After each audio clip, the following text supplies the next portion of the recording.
So in 2018, you, Brandon, and Giannis formally launched the Graph protocol. I've interviewed Brandon before. He attributes the original idea of the Graph protocol to you.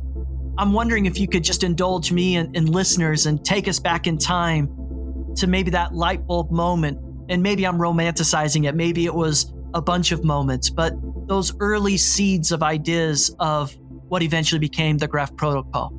I think there were a few kind of aha moments that led to it.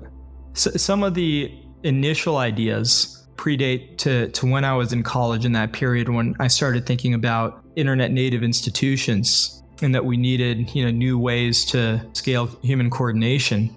And then I think a second light bulb moment was during that time at Workflow, right, where we were building this framework that was doing essentially like GraphQL on top of immutable databases. And at that time, I kind of had this realization that the end state for something like GraphQL would be that you would want to link all of the data across these APIs together.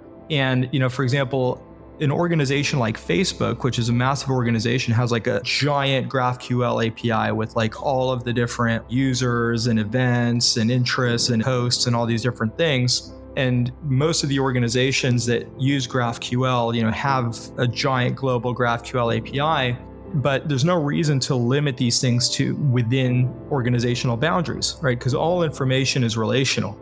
And so you'd actually want to link all of these APIs together into really a global GraphQL API. But then at that moment, I'd stopped and I wondered well, who would you want to run the global API for everything? Would Facebook do it? Would Google do it? It's too much power for any one company to have. And so the thought kind of stopped there. But I think, that was kind of an initial, maybe second seed for the idea of the graph. But then finally, we actually decided to get started working on the graph. That was in 2017. And, Ethereum was taken off and it was kind of hard to ignore. And, we found ourselves talking about Ethereum and dApps and blockchains and the stuff. Every opportunity we had was really a contagious idea. And at that point, I had realized that finally, we had the tools to build the kinds of things that, I was thinking about in college, that, now we have programmable money and we have these smart contracts where we could define open, transparent rules and we could start to design sophisticated economic systems the same way that we design circuits.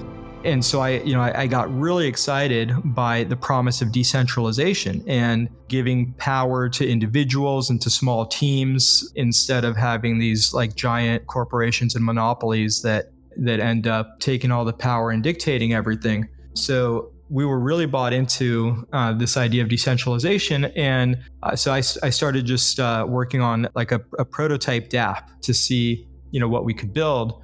And right away, I realized that it was too hard to get the data from my Ethereum smart contract. And really what I wanted was a GraphQL API that I could just hit so I could build my dApp. And that was kind of the aha moment of we're actually missing this, because if I was going to solve this myself, I would have to run a server, and then that would defeat the whole purpose of having a decentralized application. And so that's when we realized that we were missing a protocol, and that this protocol should run on a decentralized network so that there's no company that's in control of the data. And that way people could build dApps that they just publish to open public infrastructure and really easily build those applications. And that was kind of the beginning of the idea for the graph.